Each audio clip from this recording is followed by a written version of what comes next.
Good morning, good morning.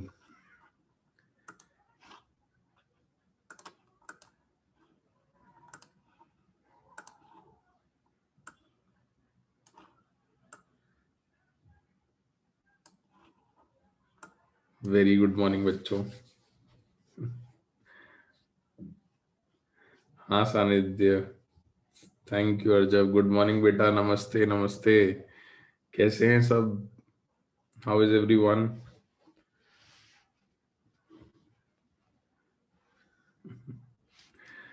बढ़िया, good good good. I am good, thank you so much. मैं भी अच्छा हूँ। You doing great, very nice. सही है, सही है। तो हम लोग अपना डिस्कशन स्टार्ट करें। थैंक्स ऋतुराज बेटा, है ना? हाँ हाँ पूर्व।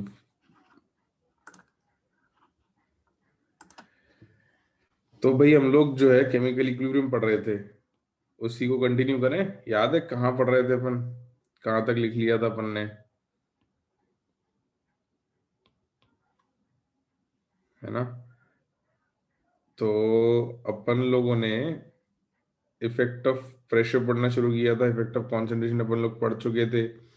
ग्राफ्स अपन लोगों ने बनाए थे, उसके बाद कुछ क्वेश्चंस करे थे। इफेक्ट ऑफ प्रेशर चेंज में भी मैंने एक क्वेश्चन होमवर्क दिया था ना। ये क्वेश्चन होमवर्क दिया था कि भाई H2 और I2 रिएक्ट करके दो HI बना रहे हैं, और अगर प्रेशर में बढ़ा दे सिस्टम का, आइसोथर्मल यानी कांस्टेंट टेम्परेचर पे बढ़ा है, तो क्या होगा, ये तुमको बताना था। और कुछ प्री रीड करने को बोला था ना, effect of temperature on physical equilibrium. ये प्री रीड किया? करा, वेरी गुड, वेरी गुड। चलो तो, अरे समझ नहीं आएगी टेंशन मत लिया करो। समझेंगे तो हम क्लास में पढ़ के आना है, उसको प्री रीड करके आना है। समझने का काम क्लास में करेंगे। तो सबसे पहले क्वेश्चन पे आते हैं। तो क्वेश्चन में भाई क्या क्या ऑप्शन करेक्ट है, क्या क्या इनकरेक्ट है? ओनली सी, ओनली बी। एक से ज्यादा करेक्ट नहीं है क्या? चेक करो जरा।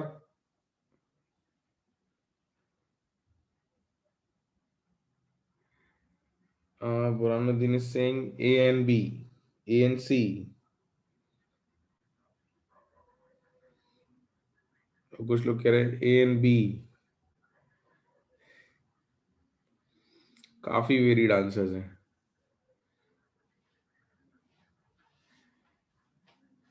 चलो पहले मैं आंसर्स बता देता हूँ, फिर अपन डिस्कस करते हैं। या चलो पहले मैं कुछ सवाल पूछ लेता हूँ तुमसे। रुक जाओ रुक जाओ, एक सेकंड रुक जाओ सब लोग। तो सवाल ने क्या कहा था भाई कि आपके पास एक इक्विलिब्रियम है, H2 plus I2 giving you 2HI का इक्विलिब्रियम है, और आपने प्रेशर बढ़ा दी सिस्टम पर। तो पहले तो ये बताओ कि क्या रिएक्शन कहीं जाने वाली है क्या? Will reaction go anywhere? पहले बात तो ये बताओ। नहीं जाएगी ना, डेल्टा एन जी जीरो है। Delta N G zero. हमने कहा था प्रेशर बढ़ाने पर रिएक्शन वहां जाती है जब गैस की मोल्स कम हो, बट यहाँ तो प्रोडक्ट में भी दो हैं और रिएक्टेंट में भी 1+1 दो हैं। तो रिएक्शन कहीं नहीं जाने वाली है। अब इसको अपन थोड़ा सा इमेजिन करके देखते हैं कि भाई सिस्टम कैसा है। मान लो आपके पास एक कंटेनर है जिसमें आपके पास H2 plus I2 equilibrium with 2HI था, सब गैसेस थी, और आपने इस पे प्रेशर बढ़ा दिया, है ना? प्रेशर आपने बढ़ा दिया है। तो बेटा ये बताओ कि इस पिस्टन पे प्रेशर बढ़ाओगे तो ये पिस्टन नीचे जाएगा? बिल्कुल। पिस्टन नीचे जाएगा तो वॉल्यूम का क्या होगा? वॉल्यूम डिक्रीज हो जाएगी। अच्छा, सबके लिए वॉल्यूम कम हो जाएगी? H2 के लिए भी, I2 के लिए भी और HI के लिए भी, सबके लिए कम होगी।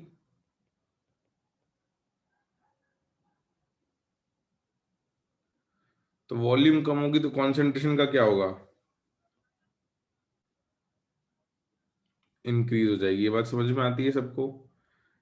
अगर हमने प्रेशर बढ़ाया, वॉल्यूम कम हुई, तो कॉन्सेंट्रेशन विल इंक्रीज, राइट? तो पहला ऑप्शन मार्क कर सकते हैं अपन डायरेक्टली। कर सकते हैं या नहीं? हाँ या ना, जल्दी रिप्लाई करो भाई, वेट कर रहा हूँ मैं तुम्हारे रिप्लाई का। बिल्कुल मार्क कर सकते हैं, सही बात है। तो एक तो हमने मार्क कर लिया। अब आगे के दो ऑप्शन जो हैं वो रेट्स के बारे में बात कर रहे हैं, रेट फॉरवर्ड रेट बैकवर्ड के बारे में कुछ बात कर रहे हैं। तो नेट रिएक्शन कहीं जाती है क्या? प्रेशर बढ़ाया हमने, वॉल्यूम कम करी, तो क्या नेट रिएक्शन कहीं गई थी क्या? नहीं गई थी। तो अब रेट्स के बारे में कैसे पता करें? कॉन्सेंट्रेशन बढ़ाते हैं तो रेट्स का क्या होता है बच्चों? अगर हम कॉन्सेंट्रेशन इंक्रीज करते हैं तो रेट्स क्या होती हैं? जैसे, चलो अगर तुम लॉजिकली नहीं सोचना चाहते, कैलकुलेटिवली भी लिखना चाहते हो, तो रेट फॉरवर्ड जब लिखोगे तो हो जाएगा के forward into concentration of H2 into concentration of I2। और रेट बैकवर्ड हो जाएगा के backward into concentration of HI का स्क्वायर। तो अगर कॉन्सेंट्रेशन बढ़ाओगे तो रेट्स का क्या होगा? है ना? सीखे थे ये फॉर्मूले अपन ने, लिखना याद है? तो कॉन्सेंट्रेशन बढ़ाई आपने तो रेट्स तो बढ़ने वाली हैं, फॉरवर्ड भी बढ़ेगा, बैकवर्ड भी बढ़ेगा। अब एक और बात ये कह रहा है कि r F is equals to R B, तो ये सही है क्या?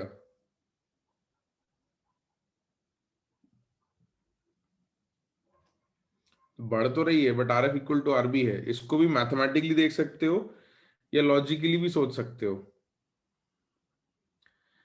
इक्विलिब्रियम पे r F R b equal रहते हैं, हाँ या ना? याद है सबको, पढ़ा था अपन लॉजिकली। बिल्कुल। तो R F R B equilibrium पे इक्वल थे, हमने प्रेशर बढ़ाया, क्या इक्विलिब्रियम डिस्टर्ब हुआ क्या इस केस में?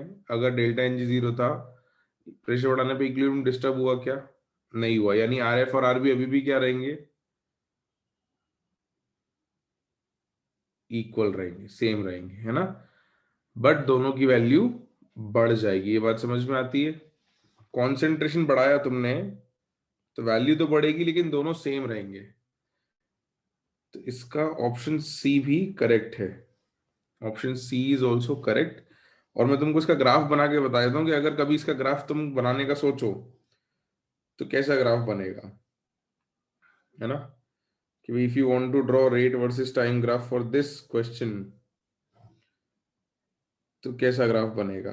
इक्विलिब्रियम पर हमने अगर प्रेशर बढ़ा दिया इंस्टेंटेनियसली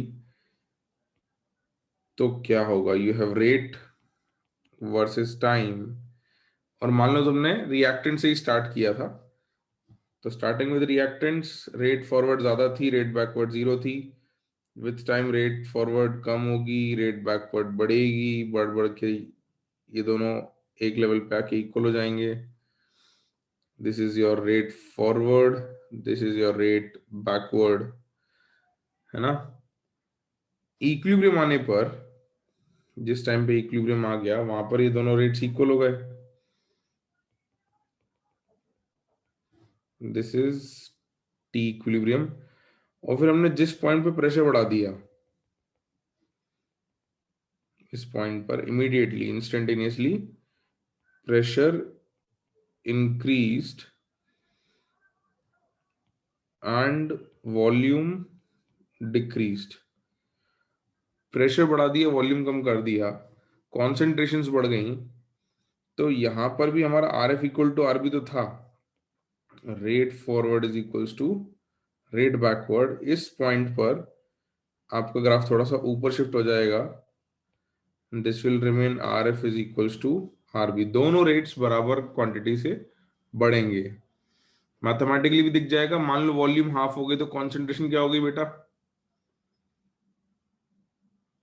अगर वॉल्यूम हाफ कर दी हमने तो कॉन्सेंट्रेशन क्या हो गई? सबकी डबल हो गई, है ना? तो यहां पहले मान लो रेट आपका था के F into concentration H two और आई टू। अब अगर टू और टू हो गया तो इंटू फोर हो जाएगा ये। अगर एच टू की भी कॉन्सेंट्रेशन डबल है और आई टू की भी डबल है तो रेट चार गुना हो जाएगी,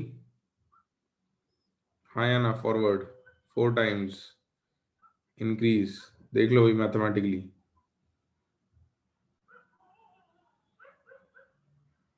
है ना? फोर टाइम्स हो गई बेटा। बढ़ के कांस्टेंट हो जाएगी ना, जितना रहेगी उतनी ही रहेगी, बढ़ेगी बट कांस्टेंट हो जाएगी।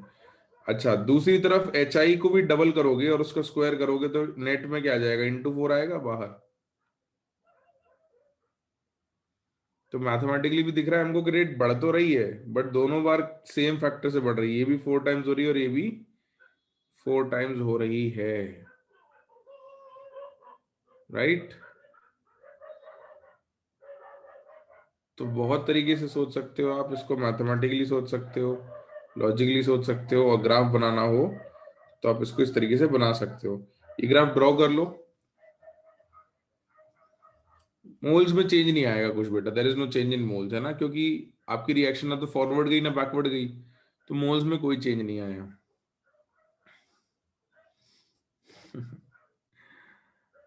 आज तो नन, एक भी नहीं है। तो शिविर अभी आज अब तुम अगर देखोगे तो जेई में पार्शियल मार्किंग मल्टीपल करेक्ट में आ जाती है, एज लॉन्ग एज आपने कोई भी गलत ऑप्शन मार्क नहीं किया है। तो पहले नहीं होती थी, पहले आप सारे ऑप्शन सही मार्क करते थे तो ही मिलता था। मल्टीपल करेक्ट अगर है तो अब आपने अगर सही ऑप्शन मार्क किया तो पार्शियल मार्क्स आपको मिल जाएंगे। हाँ प्रियांश, वेपर डेंसिटी में भी कोई चेंज नहीं आएगा। वेपर डेंसिटी तो आपकी मोलर मास बाय 2 होती है ना।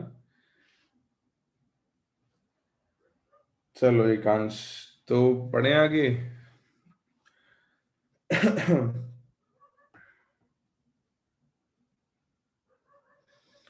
प्रवंश बेटा, बाकी सब बातें क्लास के एंड में करेंगे, अभी पहले पढ़ ले।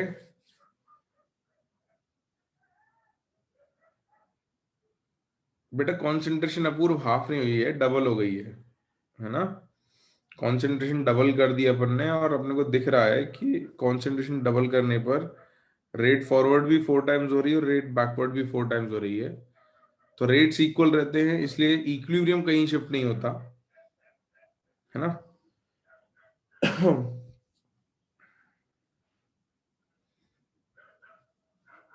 All right.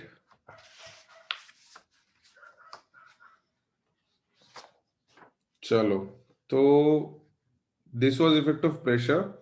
कुछ और क्वेश्चंस करेंगे हम इसके ऊपर। अभी हम नेक्स्ट इफेक्ट पे आ जाते हैं। हमने सबसे पहले इफेक्ट ऑफ कॉन्सेंट्रेशन चेंज देखा था, सेकंड हमने देखा effect of pressure change, third हम बात कर लेते हैं इफेक्ट ऑफ टेम्परेचर। ओके, जो मैंने तुमको प्री रीड करने को कहा था। तो third is effect of temperature change.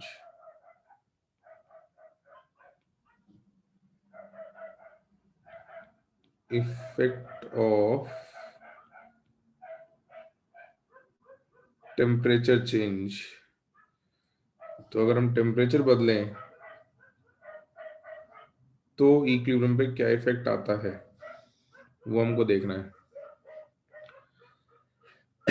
तो इसके लिए अपन ने एक इक्वेशन लिखी थी, के की डिपेंडेंसी टेम्परेचर के साथ, वेन हॉफ्स इक्वेशन, है ना। तो सबसे पहले तो उस इक्वेशन को लिखते हैं, उसकी मदद से अपन लोग देखेंगे क्या होगा। तो यू हैव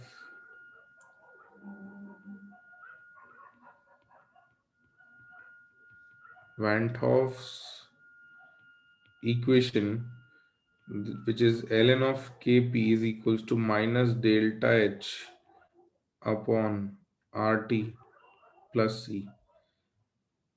तो टेम्परेचर के साथ K का वेरिएंस जो है वो इस इक्वेशन से हमको पता चलता है। और कहा भी था हमने कि इक्विलिब्रियम कांस्टेंट Kp और Kc जो है वो सिर्फ और सिर्फ किस पे डिपेंड करेंगे, टेम्परेचर पे। याद है ये स्टेटमेंट लिखा था कि प्रेशर बदलने से Kp Kc नहीं बदलता है, वॉल्यूम बदलने से या कॉन्सेंट्रेशन बदलने से Kp Kc नहीं बदलता है, टेम्परेचर बदलोगे तो Kp और Kc की वैल्यू बदलेगी। तो वो आपको इस इक्वेशन से रिलेशन मिलता है। अब इसकी मदद से अपन समझते हैं, इसकी मदद से अपन समझते हैं कि भाई क्या होगा, टेम्परेचर बढ़ाएंगे तो क्या होगा, टेम्परेचर कम करेंगे तो क्या होगा। C इज अ कांस्टेंट बेटा, दिस इज अ कांस्टेंट।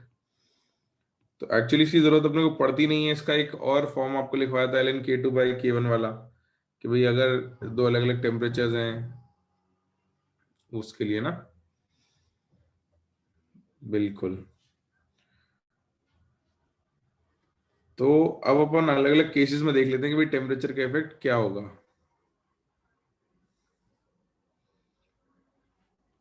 तो एक्सोथर्मिक रिएक्शन क्या होती है, ये सब बात समझ में आती है क्या? एक्सोथर्मिक रिएक्शन क्या होती है? If a reaction is exothermic, तो हम एक्सोथर्मिक की बात कर रहे हैं यहाँ पे। तो क्या होती है भाई एक्सोथर्मिक रिएक्शन?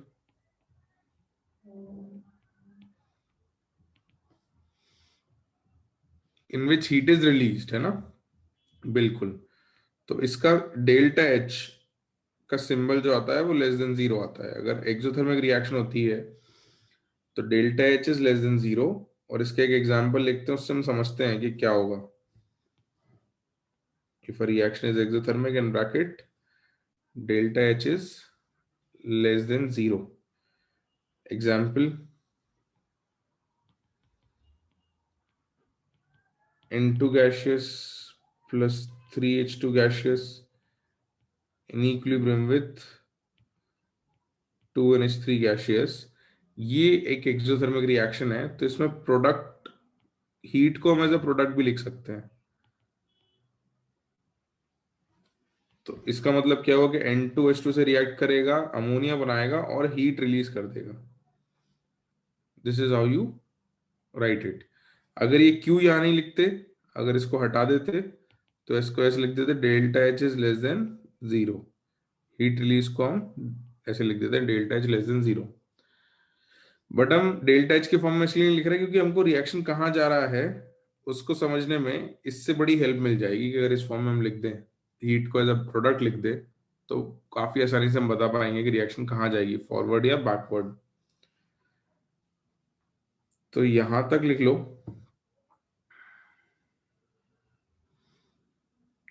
नहीं सुशांत बेटा, डेल्टा एच इस तरीके से नहीं लिख सकते, है ना? यहां नहीं लिख सकते आप डेल्टा एच, इसको हटाना पड़ेगा।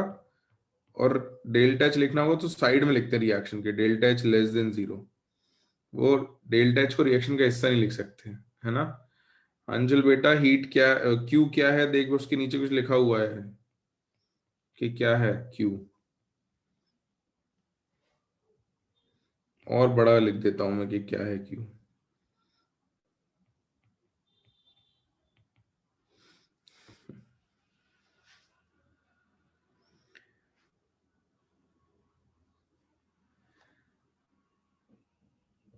हाँ गोपाल, बिल्कुल। तो अभी अपन को समझना है कि होगा क्या। सभी बेटा एक सेकंड रुक जाओ।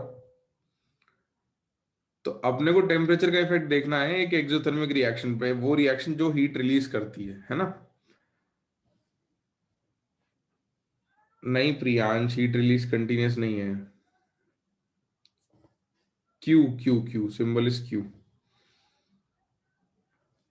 तो देखो, अगर आपने टेम्परेचर बढ़ाया, ऑन इंक्रीजिंग टेम्परेचर, अब ऊपर वाली रिएक्शन को थोड़ा ध्यान से देखो। आपने टेम्परेचर बढ़ा रहे हो। अच्छा, एक्सोथर्मिक रिएक्शन के लिए डेल्टा एच क्या है बेटा? डेल्टा एच क्या है? Less than zero. तो लेस देन जीरो यानी नेगेटिव वैल्यू को, नेगेटिव साइन अगर उसके आगे लगा दोगे तो ये वैल्यू पॉजिटिव हो जाएगी। ये वैल्यू पॉजिटिव हो गई। तो अगर किसी पॉजिटिव वैल्यू के डिनोमिनेटर को अपन इंक्रीज करेंगे तो ओवरऑल वैल्यू का क्या होगा? ओवरऑल वैल्यू डिक्रीज हो जाएगी। तो ऑन इंक्रीजिंग टेम्परेचर के की वैल्यू क्या हो जाएगी? डिक्रीज, है ना? के की वैल्यू डिक्रीज हो जाएगी। अच्छा, के होता था आपका प्रोडक्ट अपॉन रिएक्टेंट। तो अगर के की वैल्यू कम हो रही है तो क्या कम होगा? प्रोडक्ट कम होगा। तो रिएक्शन कहाँ जाएगी? फॉरवर्ड जाएगी कि बैकवर्ड जाएगी? बैकवर्ड जाएगी। भाई प्रोडक्ट कम करने के लिए रिएक्शन को कहाँ जाना पड़ेगा?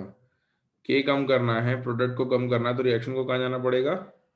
बैकवर्ड। के क्या है बेटा? इक्विलिब्रियम कांस्टेंट है ना, केपी।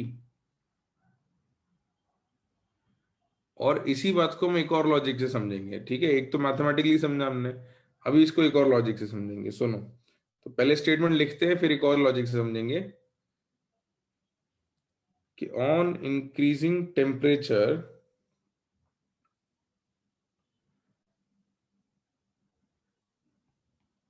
केपी, ये value of KP decreases, the value of Kp decreases, which implies reaction goes in backward direction। तो मैथमेटिकली हम इस तरीके से लिख सकते हैं कि भाई अगर आप एक्सोथर्मिक रिएक्शन ले रहे हो, ऐसी रिएक्शन जो हीट रिलीज कर रही है, उसमें अगर आप टेम्परेचर बढ़ाओगे तो वो रिएक्शन पीछे की तरफ जाएगी।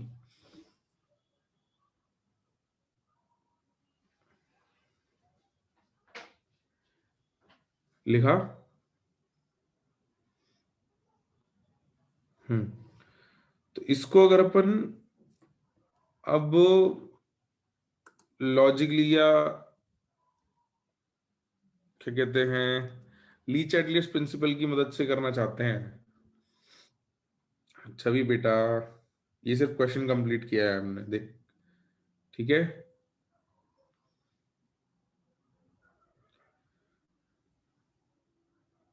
तो अगर हम इसको ली चैटली प्रिंसिपल की मदद से करना चाहते हैं लॉजिकली, इक्वेशन ना सोच के, तो अगर आपने टेम्परेचर बढ़ाया है, टेम्परेचर बढ़ाने के लिए आपने सिस्टम को हीट दी होगी, टेम्परेचर बढ़ाने के लिए सिस्टम को हीट प्रोवाइड करोगे आप। तो अगर आपने हीट ऐड कर दी है, तो इस तरीके से लिखने पे हीट कहाँ दिख रही है, प्रोडक्ट में या रिएक्टेंट में? प्रोडक्ट में। तो अगर किसी भी रिएक्शन में आप प्रोडक्ट ऐड करते हो तो रिएक्शन कहाँ जाती है बेटा? बैकवर्ड्स। तो on increasing temperature reaction goes in backward direction. तो इसलिए हमने इसको इस तरीके से लिखा है, क्योंकि इस तरीके से लिखने पे हमको सोचना आसान हो जाता है। सही है क्रिश, गुड गुड। ठीक है, लॉजिक समझ में आया? तो इक्वेशन से तो आना ही है वो चीज, उसको लॉजिकली थोड़ा शॉर्ट में हम सोच सकते हैं, बट सोचना सही तरीके से। बिल्कुल रौनक, बिल्कुल सही बात है कि हमने टेम्परेचर बढ़ा दिया तो रिएक्शन जो है खुद का टेम्परेचर कम करने की कोशिश करेगा, तो हीट कंज्यूम करेगा और पीछे की तरफ जाएगा। बिल्कुल सही बात है। एकांश बेटा, हीट प्रोडक्ट में क्यों आई है? क्योंकि ऊपर रिएक्शन का एग्जाम्पल क्या ले रहे हैं हम? एक्सोथर्मिक। ठीक है, जो हीट रिलीज करता है, रिलीज कर रहा है मतलब प्रोडक्ट है, बाहर दे रहा है। ओके, अगला लाइन लिखो। एक्सोथर्मिक में अगर टेम्परेचर डिक्रीज करेंगे, on decreasing temperature, value of KP का क्या हो जाएगा? इंक्रीज।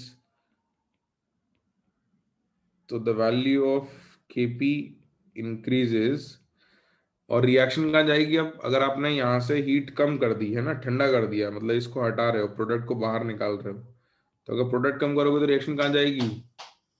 फॉरवर्ड, बिल्कुल।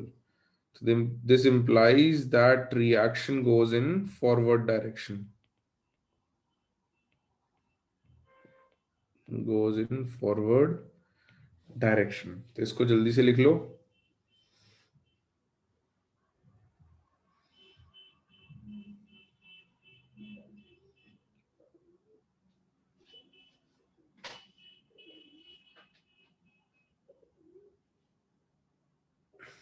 तो अर्जर बेटा, अगर हीट जीरो हो गई तो टेम्परेचर बदलने से कोई फर्क नहीं पड़ेगा।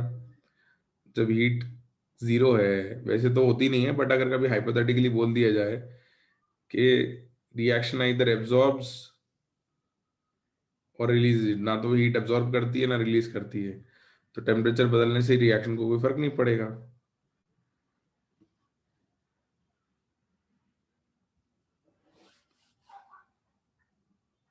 हाँ आरुष, लेकिन थोड़ा कम चैट करें और थोड़ा ज्यादा पढ़ लें अपन, आरुष, है ना?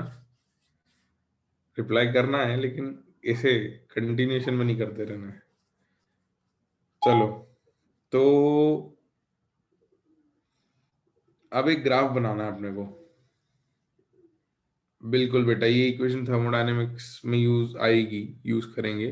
तो थर्मोडायनेमिक्स का इक्विलिब्रियम वाला केस होता है। तो इसके लिए ग्राफ और बना लेते हैं। और एंडोथर्मिक वाले केस के लिए सारी चीजें तुम लिखोगे, मैं तुमसे पूछूंगा, है ना? एक्सोथर्मिक के लिए मैं एक्सप्लेन कर रहा हूँ, एंडोथर्मिक तुम बताओगे। तो ग्राफ बनाना है हमको एल एन ऑफ के पी वर्सेस 1/T में। तो एल एन ऑफ के पी वाई एक्सिस पे है, 1/T एक्स एक्सिस पे है। तो बेटा यहाँ स्लोप क्या आने वाली है? पॉजिटिव या नेगेटिव? स्लोप पॉजिटिव है या नेगेटिव है? नेगेटिव है क्या? अरे ध्यान दो भाई, गलती कर रहे हैं अपन। डेल्टा एच नेगेटिव है, तो नेगेटिव के आगे नेगेटिव लगाओगे तो स्लोप क्या आएगी? पॉजिटिव आएगी। भाई, दिखने में वो लिख रहा है minus delta H by R slope है, लेकिन डेल्टा एच ही नेगेटिव है ना। तो नेगेटिव और नेगेटिव का नेट आउटपुट क्या आने वाला है? पॉजिटिव। तो जब आप ग्राफ बनाने जाओगे,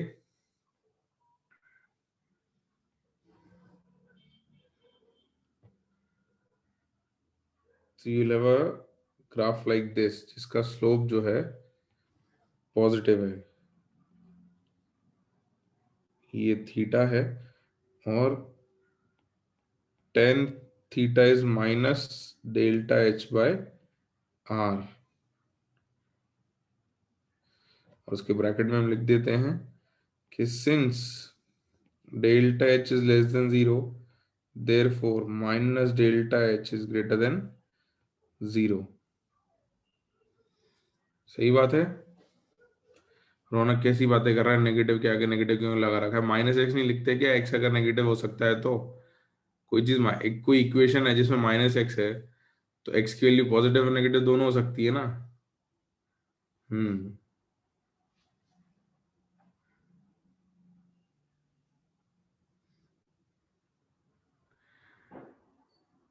तो दक्ष बेटा क्या हो गया? टेम्परेचर 0 केल्विन चला गया, तो 0 केल्विन चला जाने के लिए 1/T क्या हो जाएगा? इनफाइनाइट हो जाएगा।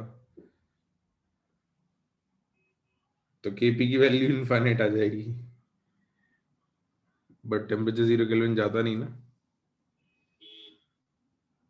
चलो, लिख लो जल्दी से। तो एक्सोथर्मिक के लिए मैंने सारी चीजें तुमको समझाई हैं कि भाई किस तरीके से रिएक्शन लिख के कैसे सोचेंगे और कैसे ग्राफ बनाएंगे। अब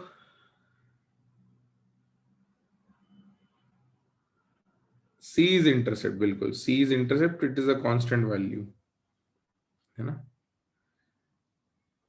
ये लिख लिया सबने? तो अब एक एंडोथर्मिक के लिए मैं तुम लोगों से पूछ लेता हूं। तो बी लिखो, if reaction is endothermic.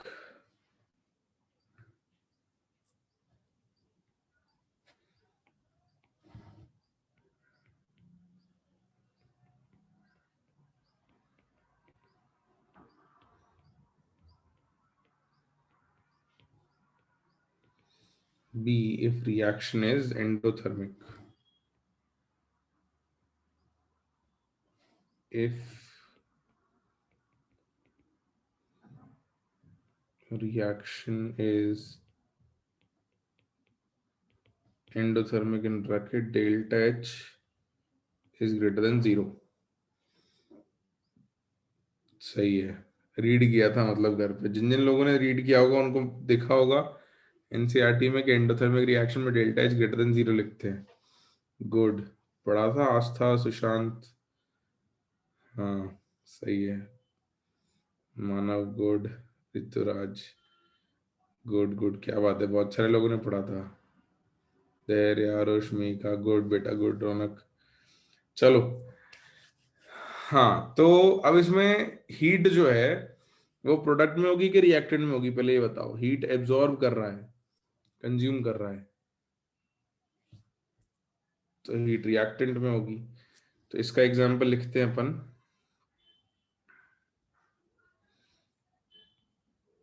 Example, Q is heat plus PCl5 in equilibrium with PCl3 plus Cl2। अब इसमें तुमको स्टेटमेंट्स कंप्लीट करने हैं कि ऑन इंक्रीजिंग टेम्परेचर और ऑन डिक्रीजिंग टेम्परेचर के का क्या होगा, इक्विलिब्रियम कहाँ जाएगा, ये सब तुम्हें बताना है भाई। बताओ।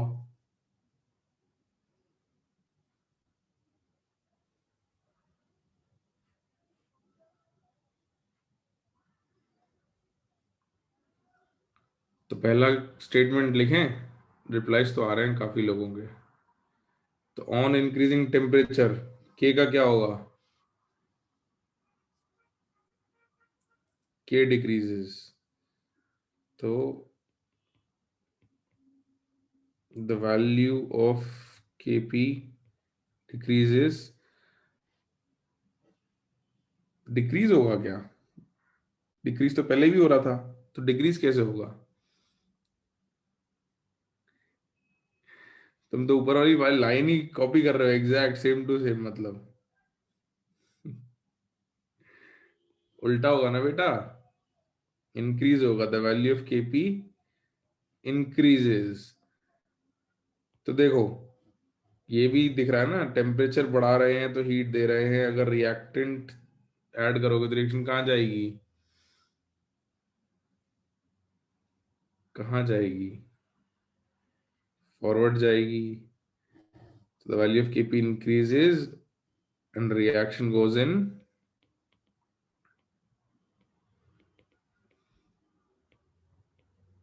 Forward direction.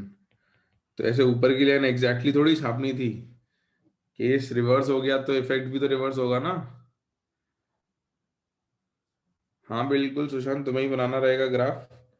अगला statement, on decreasing temperature the value of KP, अब क्या करें,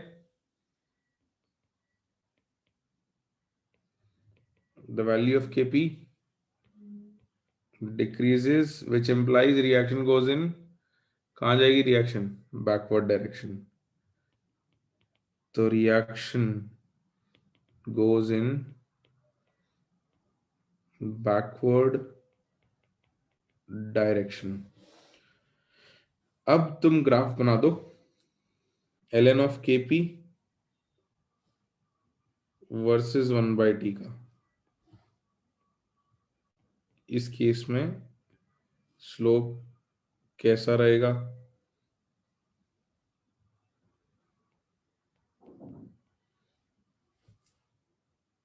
नेगेटिव स्लोप आएगा इस केस में, सही बात है। डेल्टा एच पॉजिटिव है, स्लोप है minus delta H by R, तो ओवरऑल वैल्यू नेगेटिव आएगी। बिल्कुल, बना लिया, सही है, गुड गुड। अरे वाह, रिस्पॉन्सेज बढ़िया है।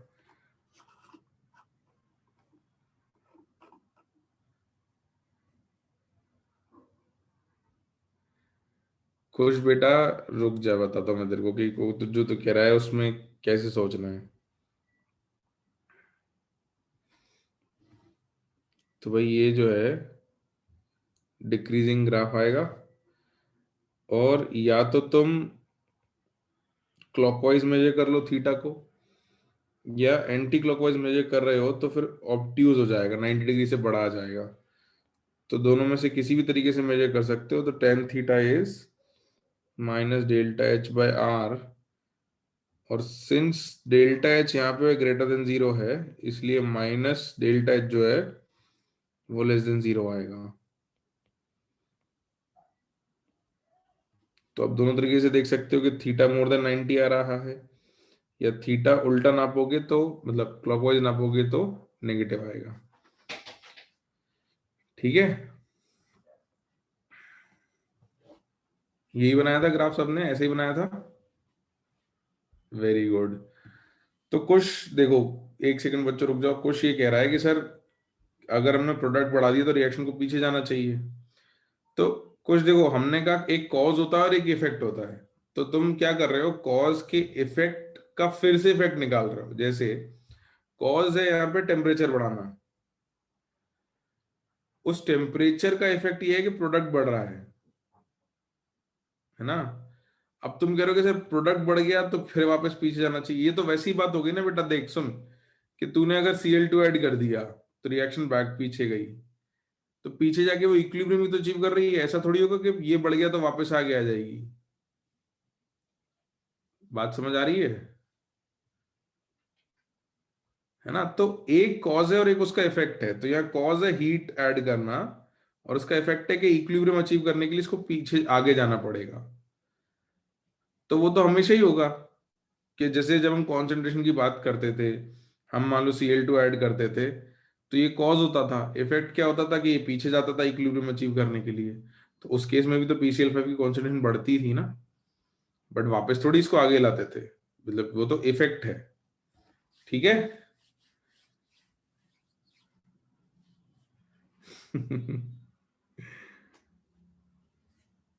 सही है, सही है। तो क्लियर है भाई डाउट सबको। तो एक इजी सा सिंपल सा सवाल ऑन ग्राफ पूछ लूं मैं आप लोगों से, इसका आंसर दे देना मेरे को।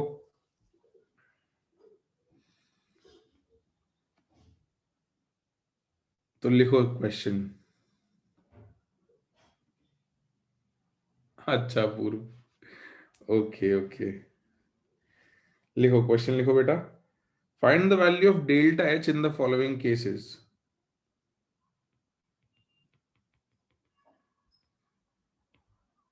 Find the value of delta H in the following cases. Bracket में लिख लेना answer in terms of R. तो आपको केसेस दे रखे हैं। First case,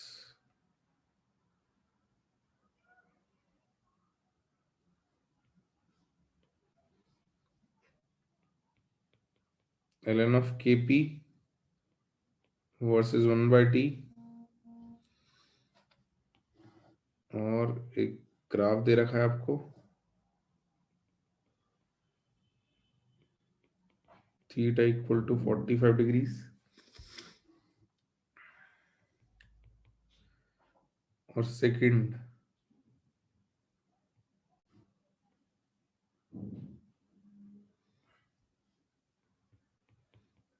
ln of Kp versus 1/t, और यहाँ पे थीटा दे रखा है 135 डिग्रीज। तो सिंपल ही क्वेश्चन है, आंसर्स बता दो। पहले केस में क्या आ रहा है, -r, और दूसरे केस में r। बिल्कुल सही बात है। तो tan theta is equals to minus delta H by R. Theta 45 है तो 1 is equals to minus delta H by R. इसको कर दोगे रीअरेंज तो delta H is equals to minus of R. Value पूछते अगर जूल्स में, तो आर की वैल्यू जूल्स में क्या रखते हैं बेटा, याद है किसी को? ऐसे स्टेट में पढ़ा था 8.314। तो अगर जूल्स में बोला जाए, लिखना भी पड़े, तो हम लिख सकते हैं इसकी वैल्यू कि delta H is -8.314 joules per mole.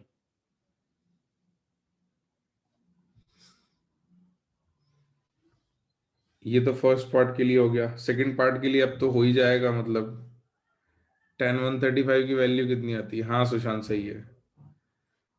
tan 135 is -1, बिल्कुल। तो tan 135 degrees is equals to minus delta H by R. तो -1 is equals to minus delta H by R, या यहां से हमको मिल जाता है delta H is equals to R. और अगर जूल्स में आंसर देना होता तो delta H is 8.314 joules per मोल। ठीक है, बिल्कुल। तो ग्राफ की मदद से हम ये पता कर सकते हैं कि हीट कितनी रिलीज हो रही है। अगर हमको स्लोप दिया हो तो निकाल सकते हैं ना भाई, यहाँ हीट हमने पता कर ली।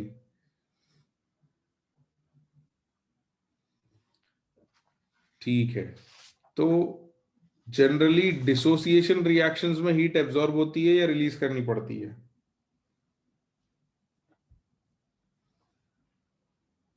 डिसोसिएशन, तोड़ने वाली रिएक्शंस में हीट एब्जॉर्ब होगी या देनी पड़ेगी? मतलब एब्जॉर्ब होगी या रिलीज होगी? किसी चीज को तोड़ने के लिए तुम्हें मेहनत करनी पड़ती है या वो अपने आप टूट जाती है? मेहनत करनी पड़ती है, तो एनर्जी खर्च करनी पड़ती है ना।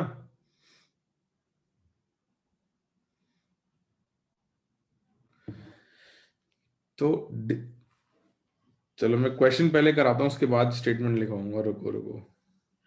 अब मान लो तुमको दे ही नहीं रखा कि रिएक्शन एंडोथर्मिक है कि एक्सोथर्मिक है, मतलब हीट एब्जॉर्ब करेगी कि रिलीज करेगी, ये नहीं दे रखा। ये तुमको आइडेंटिफाई करना है by looking at the reaction. तो लिखो question. For increasing the temperature, या ऑन इंक्रीजिंग द टेम्परेचर कर दो उसको, on increasing the temperature, comma, predict the direction of net reaction। तो कुछ रिएक्शंस दे रखी हैं और आपको बताना है कि रिएक्शन कहाँ जा रही है। तो CaCO3 solid in equilibrium with CaO solid plus CO2 gas. तो पहले तो एंडोथर्मिक एक्सोथर्मिक डिसाइड करेंगे, उसके बाद डायरेक्शन की बात करेंगे ना। तो मैं रिएक्शन लिख रहा हूं, पहले अपन एंडोथर्मिक एक्सोथर्मिक डिसाइड करेंगे, उसके बाद बोलेंगे कि रिएक्शन कहाँ जा रही है। H2 liquid in equilibrium with H plus aqueous plus OH minus aqueous। तो पहली रिएक्शन में हीट देनी पड़ेगी कि रिलीज होगी?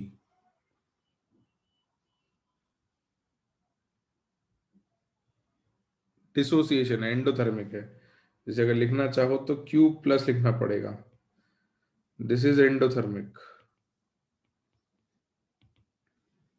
है ना। CaCO3 को डिसोसिएट कर रहे हैं, डिग्री ऑफ डिसोसिएशन वाला केस है, याद आ रहा है थोड़ा सा।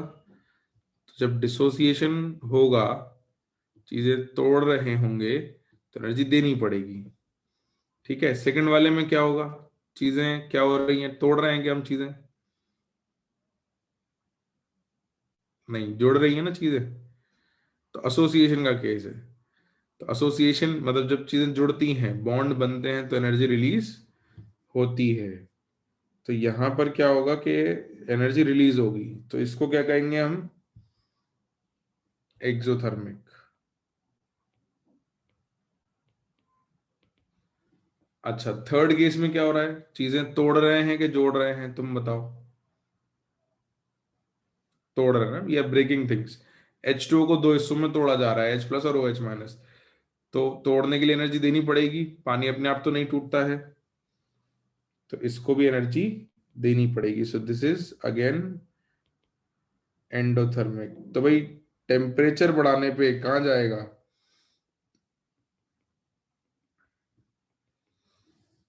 टेम्परेचर बढ़ाने पे कहाँ जाएगा?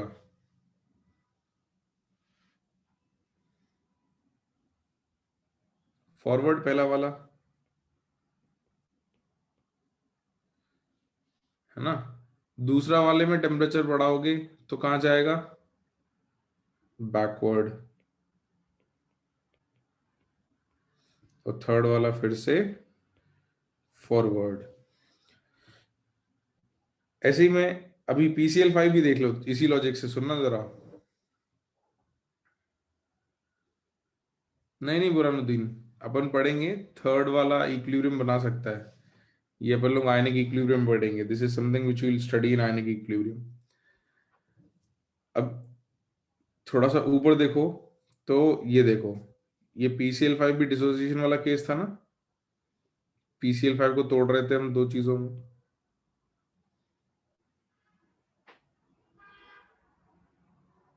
है ना। बिल्कुल, तो अगर नेट नेट डिकम्पोजिशन है, अगर सिर्फ चीजें टूट ही रही हैं, तो हमेशा वो एंडोथर्मिक ही रहेगा, है ना।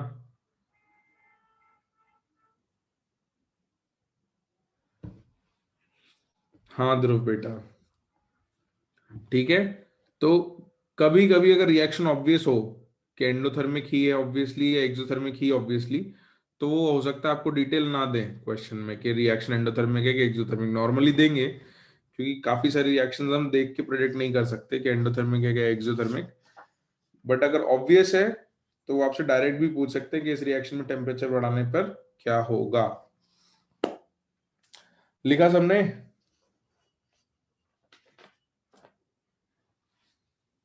ठीक है। Now next factor that we have to study is addition of inert gases, कि अगर इनर्ट गैस ऐड करें तो क्या होता है। बिल्कुल अपूर्व, याद रख सकते हैं कि टेम्परेचर बढ़ाने पे एंडोथर्मिक फॉरवर्ड जाती है और एक्सोथर्मिक पीछे आती है, बिल्कुल।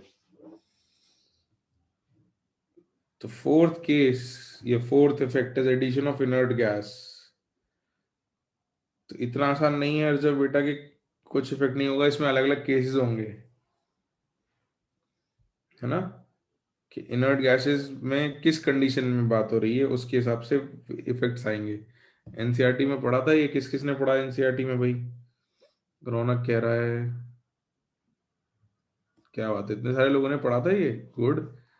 रौनक, सुहानी, मिहिका, मानस, आरुष, अमेय, रिया, धैर्य, देवेश, काव्यांश, सक्षम, अरे वाह कुशाग्र, बढ़िया है।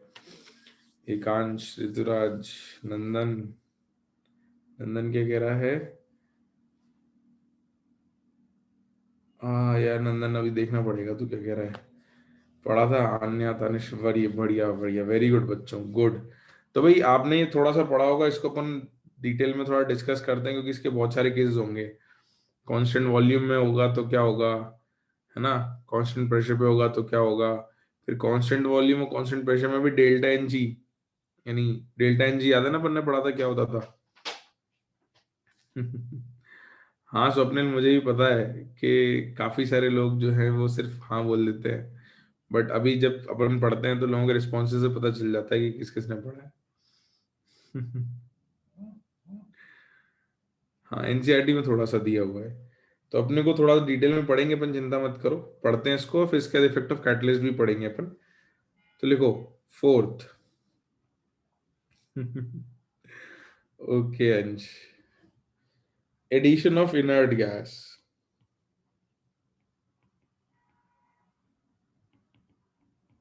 Addition of inert gas is our fourth effect।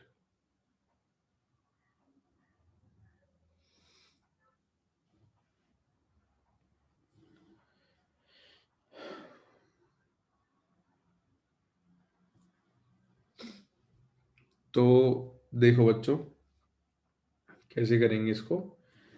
हम अपनी एक जनरल रिएक्शन जो हमने शुरुआत में लिखी थी उसको लिख लेते हैं कि भाई आपके पास कोई एक रिएक्शन है, N1A plus N2B in equilibrium with N3C plus N4D। ये जनरल रिएक्शन लिखी हमने, और इक्विलिब्रियम पर इसके मोल्स लिख लेते हैं,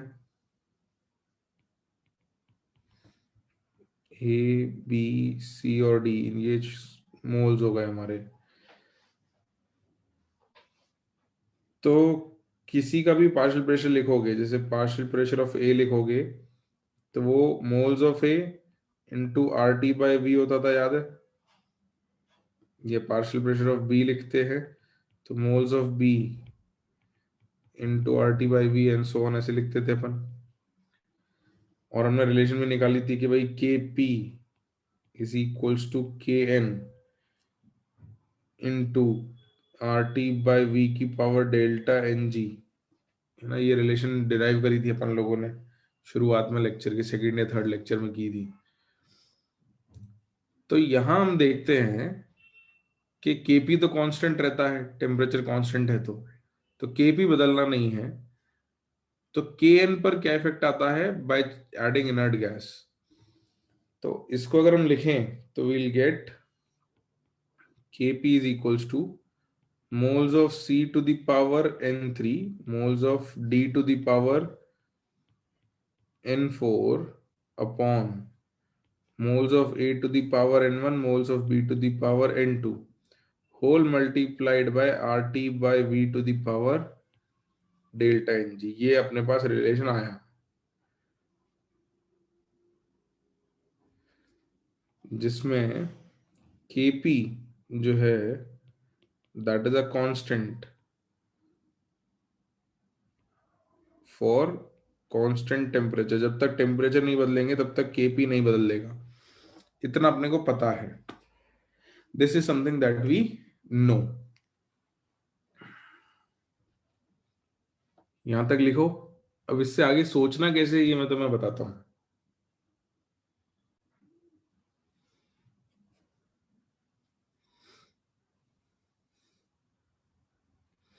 लिखा? हाँ। तो काव्यांश चलो ये बातें अपन एंड में कर लेंगे, मेरे को याद दिला देना कि एनसीईआरटी में चीजें छोटे में क्यों लिखी होती है शॉर्ट में।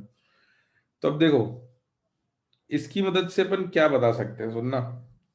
ये कांस्टेंट है, तो ये रेशियो कब बदल सकता है या किस कंडीशन में बदलेगा ये हम बता सकते हैं। तो टेम्परेचर कांस्टेंट है तो ये कांस्टेंट है और ये भी कांस्टेंट हो गया, टेम्परेचर कांस्टेंट है तो अब ये रेशियो कब बदलेगा, जब v बदले तभी बदल सकता है ना।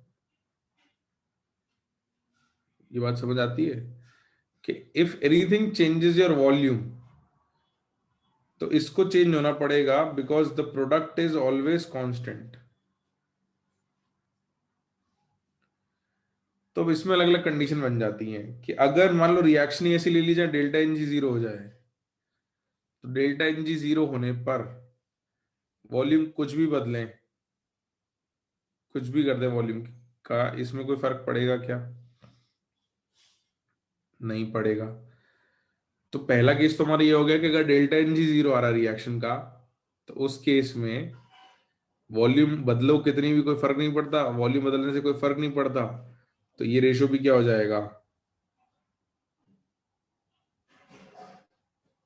कांस्टेंट हो जाएगा। तो पहला नोट तो हम यही लिखेंगे, स्टेटमेंट ये लिखेंगे, अगर डेल्टा एन जी जीरो हो गया तो इनर्ट गैस कितनी भी ऐड करो रिएक्शन के इक्विलिब्रियम के मोल्स पे कोई फर्क नहीं पड़ेगा।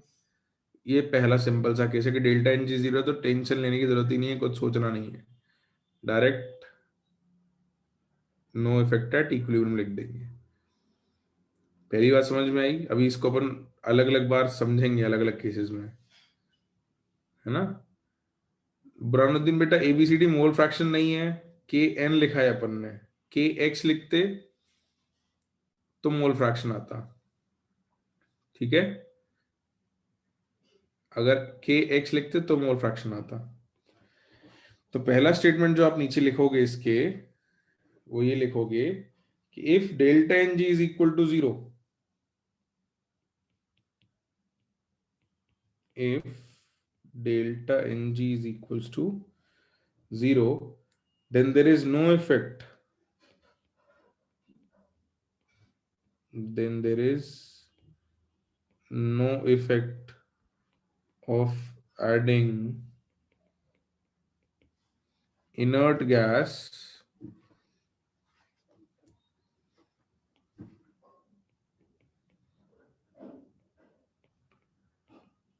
at either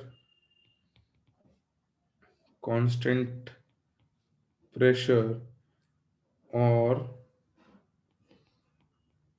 constant volume conditions. हाँ ऋतुराज। तो कांस्टेंट प्रेशर या कांस्टेंट वॉल्यूम किसी भी कंडीशन में आप इनर्ट गैस ऐड करो तो कोई फर्क नहीं पड़ता। टेम्परेचर तो हमेशा कांस्टेंट ही लेना, तो टेम्परेचर के साथ कभी प्रेशर कांस्टेंट ले सकते हैं, टेम्परेचर के साथ कभी वॉल्यूम। तो कोई भी फैक्टर कॉमन लेके अगर आप इनर्ट गैस ऐड करो तो डेल्टा एन जी अगर जीरो है तो कोई फर्क नहीं पड़ना, उस केस में आपको सोचने की जरूरत या टेंशन लेने की जरूरत नहीं है। ठीक है।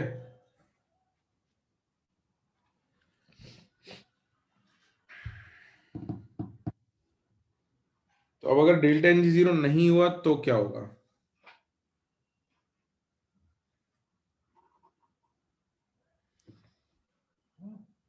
अंश बेटा I don't know, I didn't check.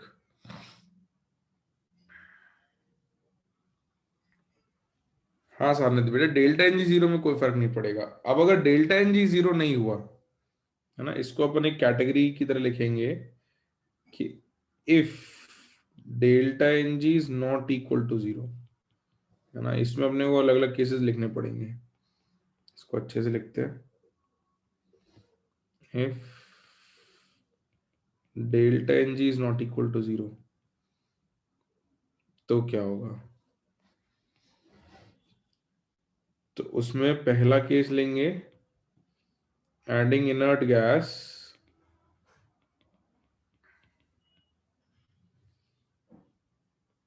at constant volume conditions. Delta N G zero नहीं है लेकिन हमने कांस्टेंट वॉल्यूम में इनर्ट गैस ऐड करी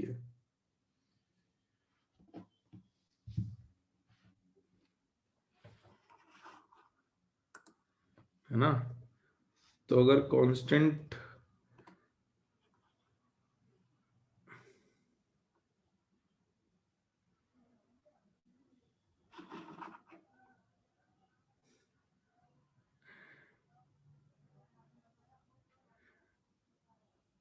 हाँ आरुष बेटा,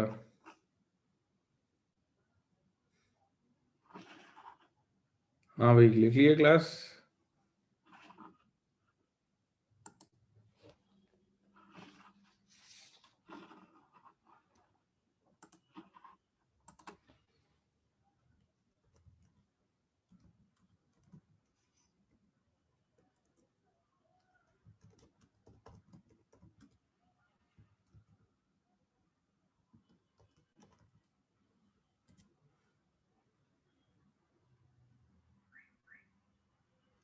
जस्ट अ सेकंड, है ना।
हाँ भाई क्लास, एक सेकंड, बस एक सेकंड, जस्ट अ सेकंड।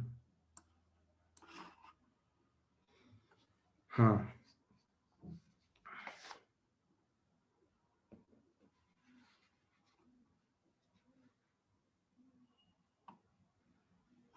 ठीक है, just a second.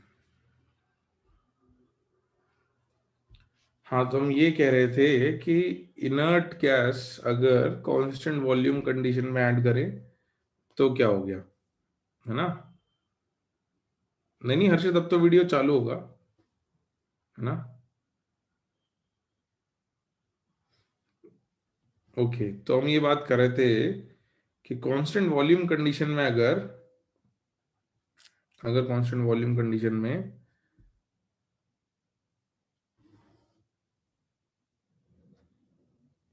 Inert gas add करें, अब तुमने वॉल्यूम कांस्टेंट कर दी तो डेल्टा एन जी की वैल्यू कुछ हो या ना हो, अगर वॉल्यूम कांस्टेंट है और डेल्टा एन जी की कुछ भी वैल्यू बनी रहे, तो ये पूरी वैल्यू कांस्टेंट रहेगी या नहीं, है ना? This is a constant value, और केपी तो कांस्टेंट ही था, तो क्या अब रेशियो चेंज होगा? नहीं होगा। तो मैं स्टेटमेंट लिखवा रहा हूं और उसके बाद मैं तुमको भी समझा भी दूंगा कि लॉजिकली भी कैसे, मतलब फील भी कर लेंगे कि इसमें क्या हुआ। तो इसमें स्टेटमेंट लिख लेते हैं हम कि on adding inert gas at constant volume condition there is no effect of adding inert gas, there is no effect of adding inert gas at constant volume conditions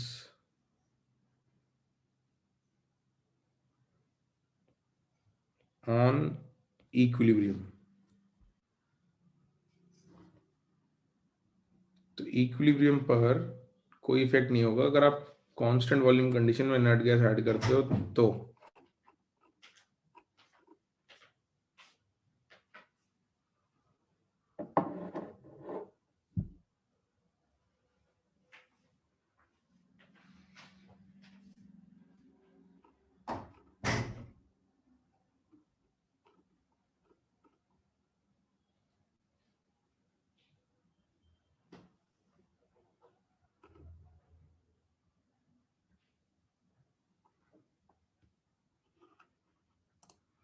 ठीक है,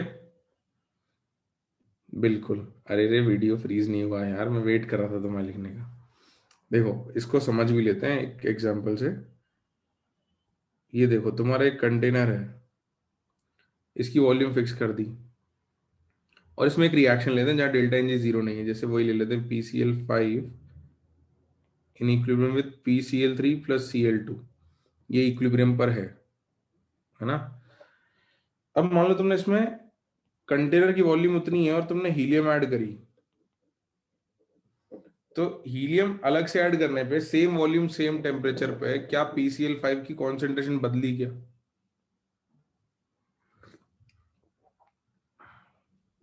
नहीं बदली।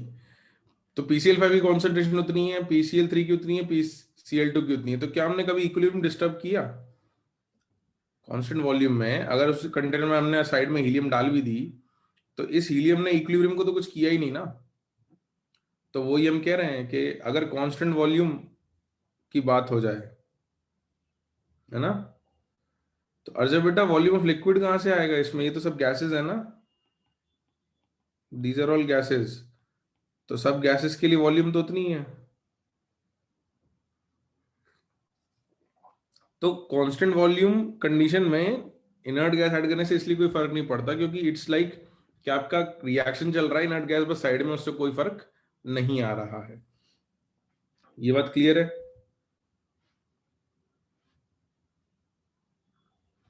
तो मैंने कब कहा ऋतुराज की वॉल्यूम कांस्टेंट रहना कंडीशन जरूरी है? अभी तो हम ये कह रहे हैं कि अगर वॉल्यूम कांस्टेंट कंडीशन दे दी तो क्या होगा।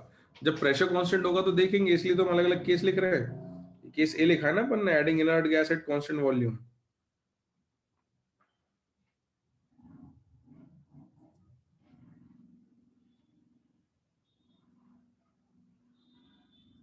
हाँ, अब वो इनर्ट गैस रिएक्ट नहीं करेगी, बट इक्विलिब्रियम कैसे डिस्टर्ब करेगी वो देखेंगे अपन आगे चल के। तो पहले इसका अपन ग्राफ बना लेते हैं, और फिर मैं आपको बताऊंगा कि कांस्टेंट प्रेशर में वो कैसे इफेक्ट करेगी, ठीक है। सिर्फ कांस्टेंट प्रेशर में वो इफेक्ट डालती है, तो उस केस में हम लोग देख लेंगे कि कैसे इफेक्ट आएगा। तो here you have rate on X axis and time on, sorry, rate on Y axis and time on X axis. Volume constant नहीं हुई तो अभी देखेंगे अपन कांस्टेंट प्रेशर में क्या होगा, चिंता मत करो। नहीं नहीं अर्जब, डेंसिटी ऑफ गैसेस कैसे बदलेगी इनर्ट गैस ऐड करने के बाद? PCl5 की डेंसिटी Cl2 की और PCl3 की उतनी रहेगी, मिक्सचर की बात अलग हो जाती है ना, we are not talking about mixture. हाँ, मिक्सचर की चेंज होगी, बट अपने को तो इक्विलिब्रियम मिक्सचर में कोई चेंज नहीं आएगा ना। अच्छा, इधर देखो, रेट फॉरवर्ड कम होती है, रेट बैकवर्ड बढ़ती है अगर हम रिएक्टेंट से स्टार्ट करते हैं रिएक्शन को। तो अगर कांस्टेंट वॉल्यूम कंडीशन है और कहीं आपने इनर्ट गैस ऐड भी कर दी, तो कोई फर्क नहीं पड़ता रेट्स पर। If this is your rate forward, this is your rate backward, और इस पॉइंट में आप इनर्ट गैस ऐड करते हो, इनर्ट गैस एडेड, तो रेट को कोई फर्क नहीं पड़ेगा। कब? जब कांस्टेंट वॉल्यूम कंडीशन है।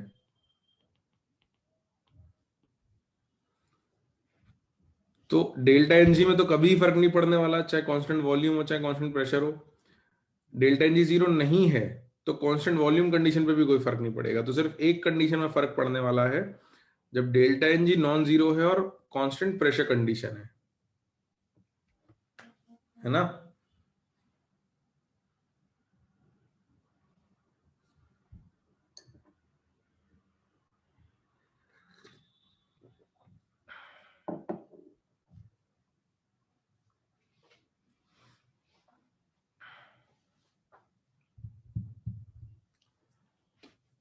ये ग्राफ बना लो, और अब हम देखते हैं कि उन कंडीशंस में क्या होगा जहां पर एक्चुअली में फर्क पड़ेगा इनर्ट गैस ऐड करने से।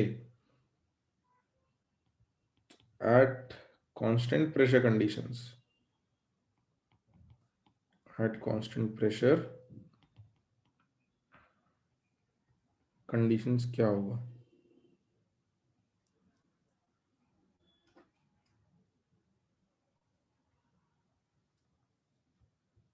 सॉरी, ग्राफ तो दिखना चाहिए। बन गया क्या ग्राफ?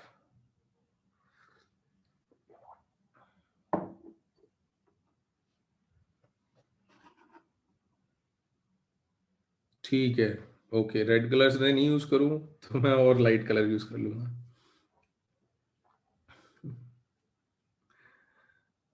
चलो, तो अब देखते हैं कि अगर कांस्टेंट प्रेशर कंडीशन हुई तो क्या होगा। ठीक है हारुष, ओके ओके। अब देखो, कांस्टेंट प्रेशर कंडीशन में अपने को ऐसा एक सिस्टम लेना पड़ेगा,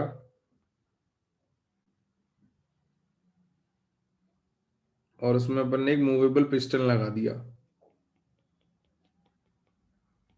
कांस्टेंट प्रेशर है ना, पहले समझ लेते हैं फिर अपन लिख लेंगे इस बात को। तो डेल्टा एन जी जीरो नहीं है, तो PCl3 और Cl2 है। अब आपने इनर्ट गैस ऐड करी है ना, कांस्टेंट प्रेशर पे अगर आप इनर्ट गैस ऐड करोगे हीलियम, तो बेटा वॉल्यूम का क्या होगा? अगर कांस्टेंट प्रेशर पे आपने गैस ऐड कर दी, मोल्स बढ़ा दी गैस के, तो वॉल्यूम का क्या होगा? वॉल्यूम बढ़ेगी, है ना, पिस्टन को ऊपर जाना पड़ेगा। वॉल्यूम बढ़ेगी, वॉल्यूम बढ़ेगी तो कॉन्सेंट्रेशन बदल गई सबकी। रिएक्शन इक्विलिब्रियम डिस्टर्ब कर दिया हमने, कॉन्सेंट्रेशन बदल दी तो, है ना।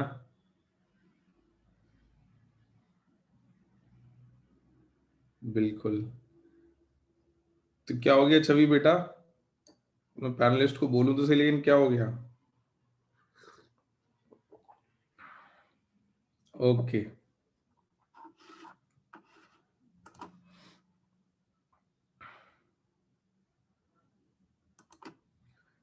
तो अब इक्विलिब्रियम डिस्टर्ब होगा, है ना। तो अब हम कैसे सोचेंगे कि इक्विलिब्रियम डिस्टर्ब होने पर रिएक्शन कहाँ जा रही है। तो स्टेटमेंट में लिखवा देता हूँ, बाकी सोचने का तरीका ज़्यादा मुश्किल नहीं है, सिंपल ही है कि वॉल्यूम बढ़ेगी तो गैसेस के मोल्स, ये रुको पहले स्टेटमेंट लिख लेते हैं उसके बाद अपन बात करेंगे।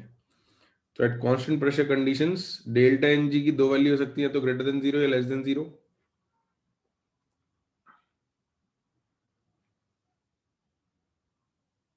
तो यू कैन हैव पहला case, if delta N G is greater than zero,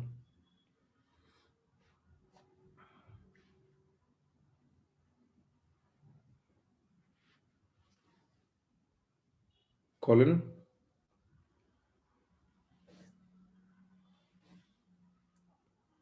RT by V is equal to P total by N total. Since N total increases,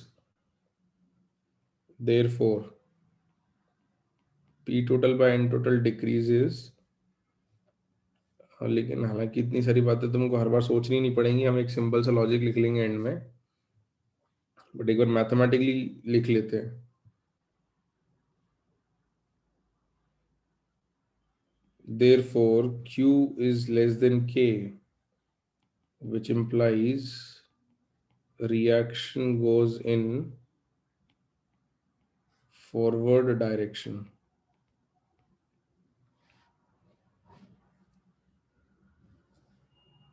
In bracket,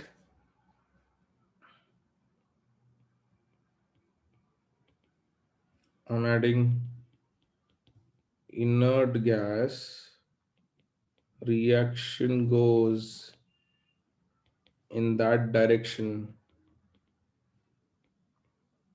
where moles of gases are more. तो ultimately अपन तो ये last statement use करेंगे, इससे अपना हर बार answer आएगा। ये जो mathematically लिखा है उससे फाइनल आउटपुट यही आता है कि आप इनर्ट गैस ऐड करोगे तो वॉल्यूम इंक्रीज हुई तो रिएक्शन वहां जाती है जहाँ गैस के मोल्स ज्यादा होते हैं। ये हमने प्रेशर डिक्रीज वाले केस में भी लिखा था, वो मैं बताता हूँ, मैथमेटिकली भी समझा देता हूँ मैं भी कि क्या हुआ है। एक बार लिख लो,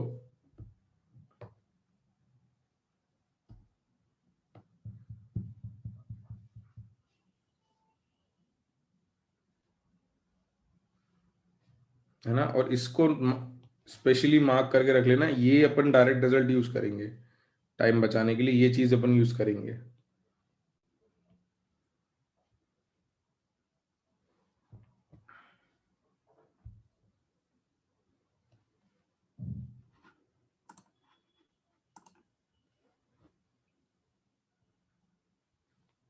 मैं समझाता हूँ सब समझाता हूँ मैं भी। एक बार लिख तो लो कि जहां मोल ज्यादा है वहां क्यों जा रही है। लिखा है यहां तक सबने?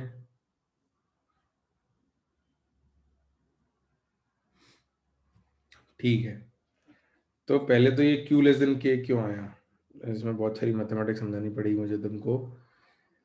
अच्छा, सब लोग सुन रहे हैं, इधर देख रहे हैं स्क्रीन पे, तो मैं समझाऊं जरा। हाँ देखो, K का एक्सप्रेशन अपन ने अभी लिखा था कि Kp is equals to Kn into R T by V की पावर डेल्टा एन जी, ये लिखा था। तो इसको हमने आर टी बाई वी, क्योंकि टोटल वॉल्यूम था तो उसको हमने P बाय टोटल मोल्स कर दिया, तो हमने लिख दिया Kp is equals to Kn into P total by N total to the power delta N G, और Kp is equals to moles of C की power N3, moles of D की power N4, moles of A की power N1 और moles of B की power N2, P total by N total to the power delta N G. ये तो था at equilibrium. अगर Q लिखना चाहूं तो Q का एक्सप्रेशन भी सेम ही आता है बेटा, बस मोल्स एट इक्विलिब्रियम की जगह moles at some other condition आ जाता है, यही आता था। Q is C to the power n3 D to the power n4 A to the power n1 और B to the power n2 into P total by n total delta N G. अब इस case में N total क्या है, equilibrium जब था तो N total था A plus B plus C plus D, यही था। चार चीजें थी आपके पास ए बी सी डी, सबके मोल्स का टोटल कर दोगे तो टोटल मोल्स आ जाएंगे, आएंगे। अब आपने क्या किया, इक्विलिब्रियम डिस्टर्ब किया, तो एन टोटल्स क्या हो गए, moles of A plus B plus C plus D plus helium, तो टोटल मोल्स बढ़ा दिए आपने। तो Q की वैल्यू जो आएगी, सुनना, डेल्टा एन जी पॉजिटिव है, ये पॉजिटिव है, ग्रेटर देन जीरो है, तो पॉजिटिव पावर में डिनोमिनेटर बड़ा करोगे तो ओवरऑल वैल्यू क्या हो जाती है, डिक्रीज होती है। तो इतने सबको मैंने डायरेक्टली लिख दिया था यहाँ पे कि Q इज लेस देन के। समझ में आई बात,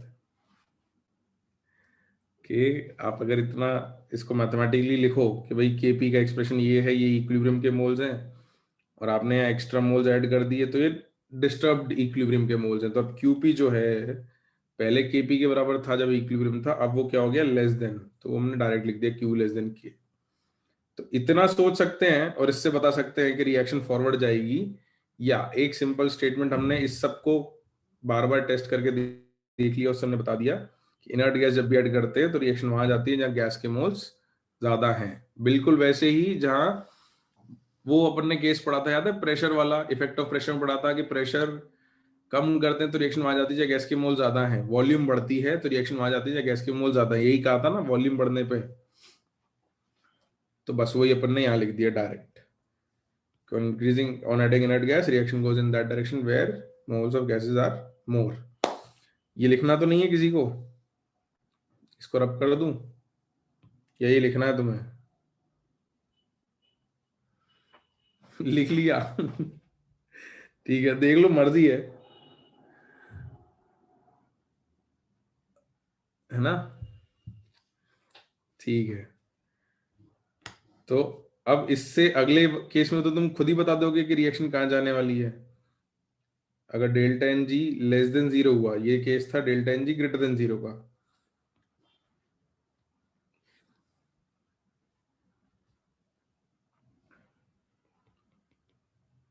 तो if delta N G is less than zero,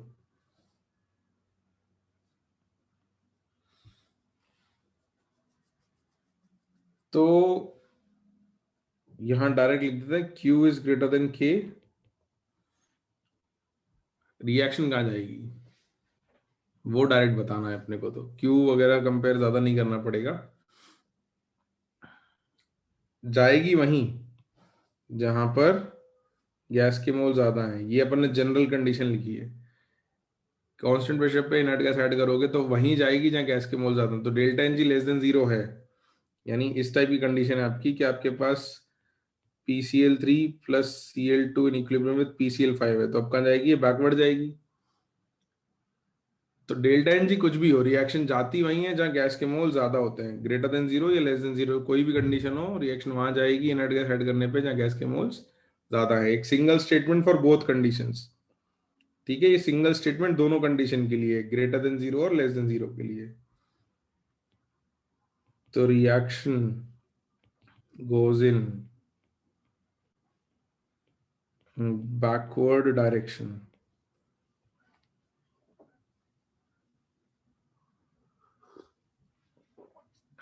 ठीक है।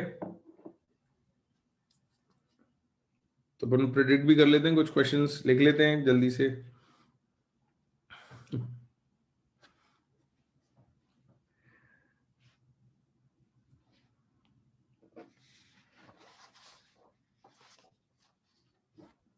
तो क्वेश्चन लिख लेते हैं, predict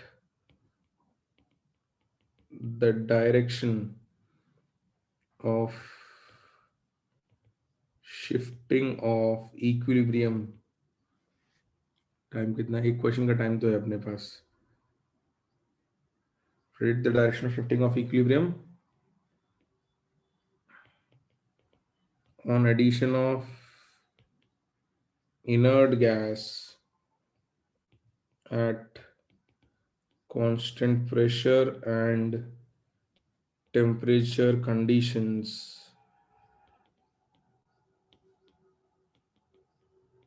in the following cases।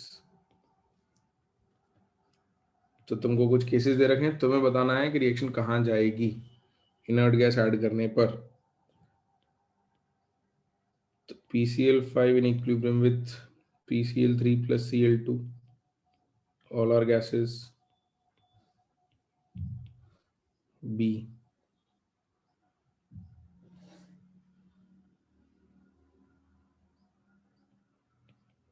CaCO3 solid in equilibrium with CaO solid plus U2 gas। C, N2 gaseous plus 3H2 gaseous in equilibrium with 2NH3 gaseous।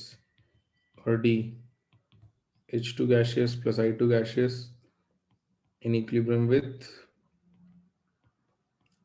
2HI gaseous।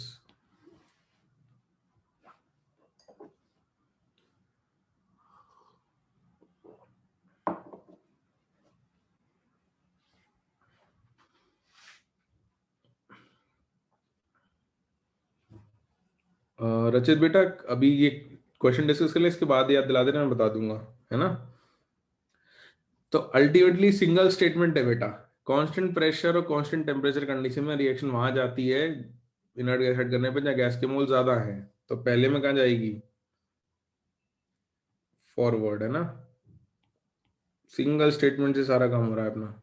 दूसरे में कहाँ जाएगी, फॉरवर्ड ही जाएगी। थर्ड में कहाँ जाएगी, बैकवर्ड्स। और fourth में कहाँ जाएगी, नो चेंज। ये तो डेल्टा एन जी जीरो है ना, ये तो हमने अलग से ही लिख रखा था। तो डेल्टा एन जी जीरो में तो कोई चेंज आना ही नहीं है। तो समझने वाले स्टेप्स लंबे हैं, बट फाइनल स्टेटमेंट के बाद एप्लीकेशन आसान हो गई।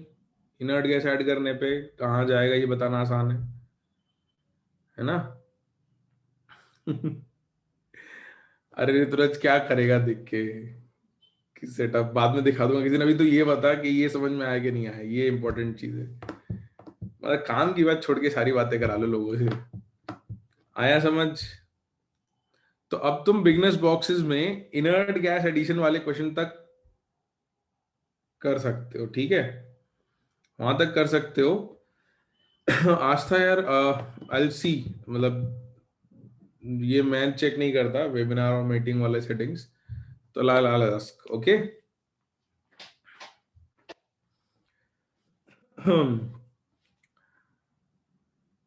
तो यहां तक क्लियर है,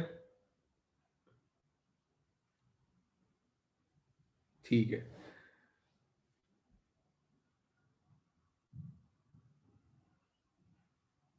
इसके बाद अपने को बस इफेक्ट ऑफ कैटलिस्ट बचा है, और थोड़े थर्मोडायनेमिक इक्वेशन है वो लिख लेंगे, वो इस चैप्टर में यूज नहीं करेंगे, थर्मोडायनेमिक्स में यूज करेंगे। और है effect of pressure on physical equilibrium, तो पानी का मेल्टिंग बॉइलिंग वो, और छोटी छोटी बातें उस पर क्वेश्चन ही कर लेंगे डायरेक्ट, है ना।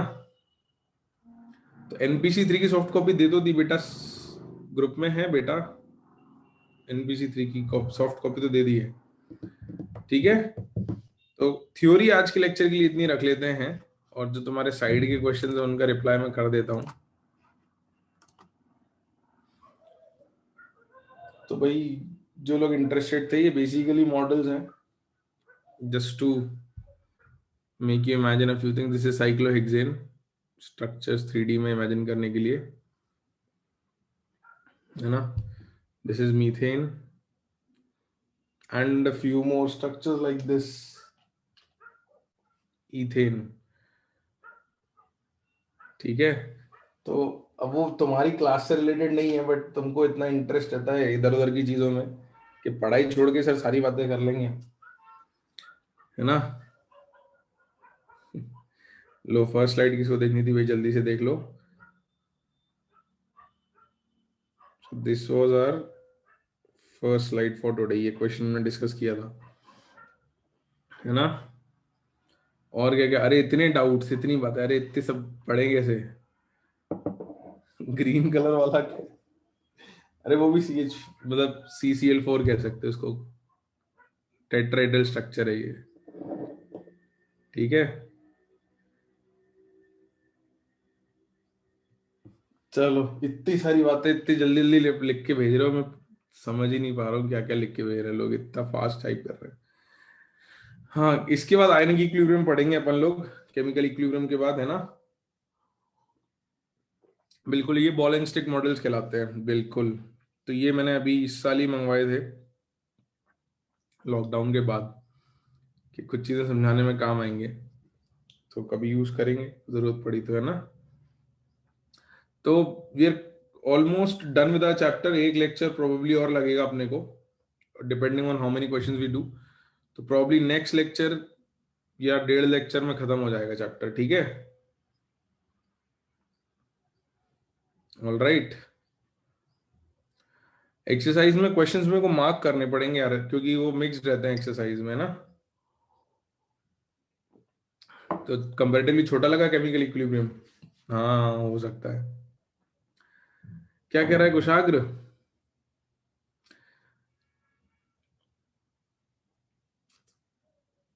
मैं सेलेक्ट करके भेज दूंगा ग्रुप पे कि एक्सरसाइज में कौन कौन से कर सकते हैं, मेरे को एक बार चेक कर लूंगा, तो मैं लिस्ट भेज दूंगा ग्रुप पे, ठीक है। ओके। बाकी वो जो बाकी स्ट्रक्चर है वो तुम्हारे काम का नहीं है, वो सॉलिड स्टेट क्लास 12th का है, वो बहुत बड़ा है। All right. ठीक है, बाकी ऋतुराज बहुत सेटअप के पीछे पड़ा, तो मैं बता देता हूँ। Basically I use an iPad with a MacBook and a separate mic. तो वो जो स्टैंड माइक होता है वो है, तो वो मैंने सेटअप इसीलिए किया था लॉकडाउन के बाद, जिससे क्लासेस जो है वो अच्छे मोड में ले पाए। क्योंकि इस मोड में एक दो चीजें हैं, चलो अब तुम इतनी बातें कर ही रहे हो तो बता देता हूँ। इस मोड का एक दो फायदा है। वो फायदा ये है कि एक तो ब्लैक स्क्रीन है तो आंखों पे स्ट्रेन कम आता है। दूसरा मेजर फायदा ये है कि इन screen share mode the data that is consumed, जो तुम्हारे एंड से डेटा कंज्यूम होता है वो बहुत कम होता है। नहीं नहीं, आई डोंट यूज गोप्रो, है ना। तो व्हाट हैपेंस इज कि the data consumption at your and is very very low. तो एक तो नेट कनेक्शन स्लो पर भी अच्छा काम हो जाता है। और जो the camera right now that I am using is my laptop cam, है ना, there is no separate cam, laptop cam is what I am using, okay. ठीक है, अब तो ठीक है। 50% से भी कम यूज होता है, हाँ प्रणव वही। तो ये फायदा है। बाकी मुझे काफी लोग, कुछ लोग कहते रहते, काफी लोग तो नहीं, काफी लोगों को पसंद आता ही है। कुछ लोग कहते हैं कि सर स्टूडियो से, तो स्टूडियो से भी लेंगे क्लास, ठीक है। अभी थोड़े दिन क्या है, इंदौर में केसेस बहुत सारे हो गए वापस से। तो कुछ लोगों को स्टूडियो बेटर लगता है, कुछ लोगों को ये बेटर लगता है। आरुष यार, अब इतनी डिटेल नहीं याद है प्रोसेसर वगैरह की, है ना। I don't remember so many details. I just got something better to take classes in this mode. मुझे ये सेटअप अच्छा लगा था कि अगर कभी लॉकडाउन में आफ्टर, क्योंकि इनिशियली तो चीजें सारी सेटअप नहीं थी, है ना। ठीक है। अरे आप आर क्रिश मैकबुक नहीं दिखा सकते, मैकबुक से ही तो सब चल रहा है, तो everything is working with MacBook, है ना। तो वो नहीं दिख पाएगा। प्रणव, महाराष्ट्र में स्कूल स्टार्ट हो रहे हैं, चलो अच्छा है। ठीक है। ये तो मुझे भी नहीं पता नंदन यार, आई don't no this, never calculated that. तो अरे रे, सब देखना है लोगों को। नहीं नहीं नहीं, इतना भी नहीं है नंदन बेटा। तो होम टूर अभी ऐसे नहीं कर सकते आरुष। अभी तुम ब्रेक ले लो, ठीक है। Let's take a break. Kavyansh pro है बेटा।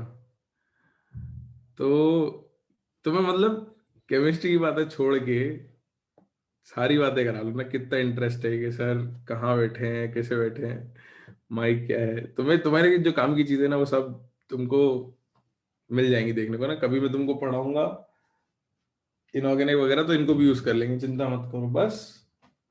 और भी बहुत सारी चीजें हैं अभी।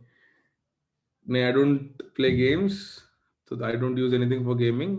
और इसलिए भी मंगाया है क्योंकि कुछ कुछ चीज़ों पर शॉर्ट वीडियोस में बनाने का प्लान कर रहा हूँ, तो कोशिश करेंगे टाइम मिलेगा तो will make small videos for use, है ना। चलो भाई, बहुत बातें हो गई। All right. हाँ मीका, चलो चलो अभी तुम ब्रेक ले लो भाई, अगली क्लास भी है, मतलब सब भूल जाते हैं बातों में।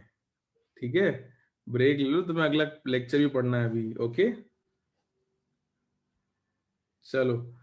आलोक, आई यूज अ नॉर्मल फोन, है ना, बहुत एक्सपेंसिव नहीं यूज करता, आई यूज अ सैमसंग फोन बस। ये सब बातों में इंटरेस्ट है, पढ़ाई छोड़ के। सर ये नहीं पूछेंगे कि सर केमिस्ट्री कैसे पढ़े, क्या करें, कहाँ से पढ़ लें, एक दो बच्चे पूछते हैं, बाकी तो सब बातें करा लो बस। ये नहीं पूछेंगे नोट्स कैसे बनाए, किसी ने ये नहीं पूछा, है ना। नोट्स कैसे बनाने चाहिए, तो थोड़ा ढंग से लिखना चाहिए। देखो कितनी मेहनत से लिखता था मैं किसी जमाने में, तो अच्छे से लिखा करो नोट्स, नोट्स अच्छे होते तो पढ़ने का मजा आता है ना। चलो, अब बाकी बातें बाद में, will see you in next lecture, ठीक है। Okay bye. Bye bye.